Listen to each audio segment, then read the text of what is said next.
దివ్యాంగుడైన 24 ఏళ్ల యువకుడు అఖిల్ కనిపించకుండా పోయి వారం రోజులు గడిచినా ఇప్పటి వరకు ఎలాంటి ఆచూకీ లభించకపోవడంతో కుమారుడి కోసం తల్లి కన్నీరు మున్నీరుగా విలపిస్తోంది. మేడ్చల్ జిల్లా జవహర్లోని అంబేద్కర్ నగర్ వాటర్ ట్యాంక్ వద్దనున్న తన నివాసం నుండి గత ఆదివారం ఉదయం 11 గంటలకు బయటకు వెళ్లిన అఖిల్ ఆచూకీ వారం రోజులైనా తెలియకపోవడంతో కుటుంబ సభ్యులు తీవ్ర ఆందోళనకు గురవుతున్నారు. బంధువులు, స్నేహితుల ఇళ్లలో ఎంత వెతికినా ఆచూకీ లభించకపోవడంతో తల్లిదండ్రులు రామాచారి, ధనలక్ష్మి పోలీసులకు ఫిర్యాదు చేశారు. అయినా ఇప్పటి వరకు ఎలాంటి సమాచారం అందలేదు. కాగా దివ్యాంగుడైన అఖిల్కు సరిగ్గా మాటలు రావని, కనీసం తన అడ్రస్ గాని, తల్లిదండ్రుల ఫోన్ నంబర్ గాని ఎవరికి చెప్పలేడు కాబట్టి ఈ కేసును పోలీసులు ప్రత్యేకంగా గుర్తించి గాలింపు చర్యలను వేగవంతం చేయాలని కుటుంబ సభ్యులు, స్థానికులు ఉన్నతాధికారులను కోరుతున్నారు. ఈ యువకుడి గురించి ఎవరికైనా సమాచారం తెలిస్తే వెంటనే సమీపంలోని పోలీస్ స్టేషన్ కు తెలియజేయాలని లేదా 9866784884 నంబర్కు సమాచారం అందివ్వాలని ప్రజలకు విజ్ఞప్తి చేస్తున్నారు. ఈరోజు మనం అంబేద్కర్ నగర్లోని వాటర్ ట్యాంక్ దగ్గర ఉన్నాము.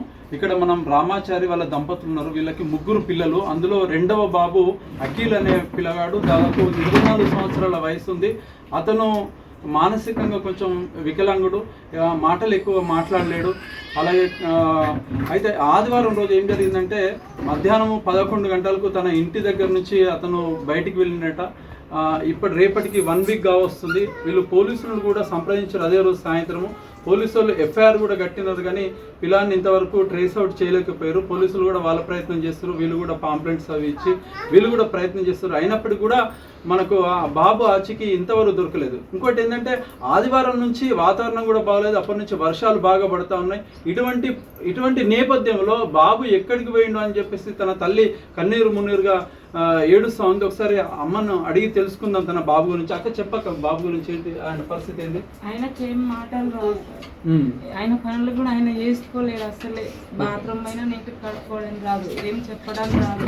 ఏమైనా అన్నము, మంచినీళ్ళు, మమ్మీ, డాడీ, అన్న, శివ, అంతే. శివ పేరు ఒక్కటే వస్తుంది, తమ్ముడు పేరు. అడ్రస్ చెప్పలేడు, అడ్రస్ చెప్పలేడు, ఏం చెప్పడం రాదు. ఇంతకుముందు ఇట్లా పోయిందా బయటకి? ఎప్పుడన్నా పోయింది, కానీ 2-3 గంటల సాయంత్రం వరకు దొరికేది వచ్చేది. కానీ ఇప్పట్లాగా ఎప్పుడు వెళ్ళలేడు ఆయన. 1 వీక్ అయింది.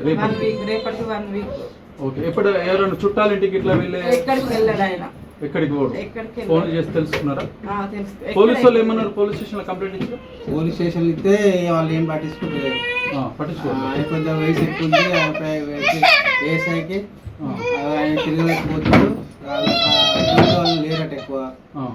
ఒకటే మాట అన్నాడు ఆయన, నేను ఒక్కనే చేస్తున్నా, ఏం చేయాలి, తాతనైనా కాకుండా నేనే వస్తున్నా అని అంటుండే. వాడికి ఒక గంట సేపు చూపిస్తాడు, తీసిపోయేది కూడా వాళ్ళు సరిగ్గా కూడా అది కూడా చూపిస్తలేదు, ఏం పట్టించుకుంటారు ఎక్కువ.